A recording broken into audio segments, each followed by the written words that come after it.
Another aspect of magic that Shakespeare gets in this play is that the wizard is more powerful than the witch. Caliban speaks of this. His art is of such power, it would control my dam's god, Setebus, and make a vassal of him. And also that the witch was considered demonic. Prospero speaks, the foul witch Sycorax, this damned witch Sycorax, for mischiefs manifold and sorceries terrible to enter human hearing. And Prospero speaks to Caliban, thou poisonous slave, got by the devil himself upon thy wicked dam, hag seed, hence. One reference to the forbiddenness of magic comes from the Bible. When thou art come into the land which the Lord thy God giveth thee, thou shalt not learn to do after the abominations of those nations. There shall not be found amongst you any one that maketh his son or daughter to pass through the fire, or use divination, or observer of times, or enchanter, or witch, a wizard, or necromancer. It is right there in the Bible, a conflict between magic and God.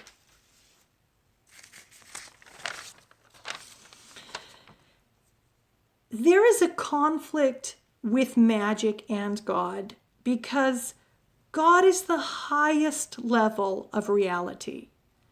Instead of getting to him through the Catholic Church and through prayer and sacraments, the magician uses secret learning. To the magician, the church is for the poor people. It's the shepherd of the poor people.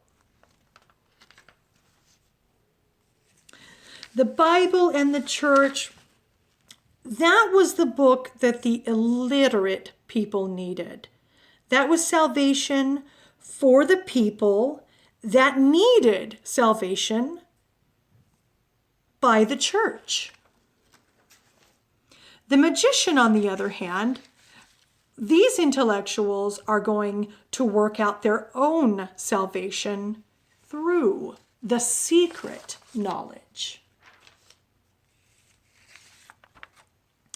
Historically speaking, we start hearing about these magicians who are like Dr. Faustus, the Renaissance magi, selling their souls to the devil.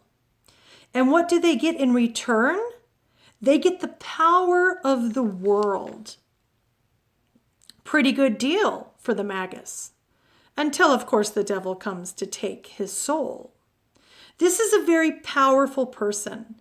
He's prestigious. He's elite. He's intellectual. He doesn't just give his soul away. He makes a bargain, a pact.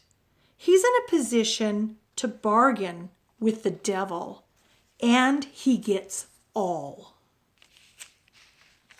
And it is with this reasoning that we see how the witch becomes so damned.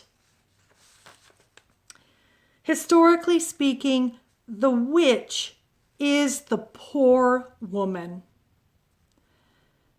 She really didn't get a very good deal. What did she get out of it? She got to cavort with the devil for the night. She copulates with him. She kisses his buttocks. And this is part of the feature of why she is so evil. Why is she doing it? Well, because she wants to. So part of the features of witchcraft has got to be this idea of free will. Freely choosing evil because you are evil. I would like to end now by reading part of the famous Corpus Hermeticum, the Book of Magic, and seeing how it relates to Prospero and the play.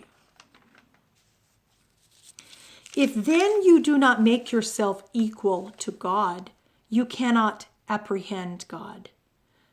For like is known by like. Leap clear of all that is corporal, and make yourself to a like expanse with that greatness which is beyond all measure. Think that for you too, nothing is impossible. Prospero speaks something very similar to this. I have bedimmed the noontide sun, called forth mutinous winds, and twixt the green sea and the azured vault set roaring war. To the dread rattling thunder have I given fire, and rifted Jove's stout oak with his own bolt. The strong base promontory have I made shake, and by the spurs plucked up the pine and cedar. Graves at my command have waked their sleepers, oped and led 'em forth by my so potent art.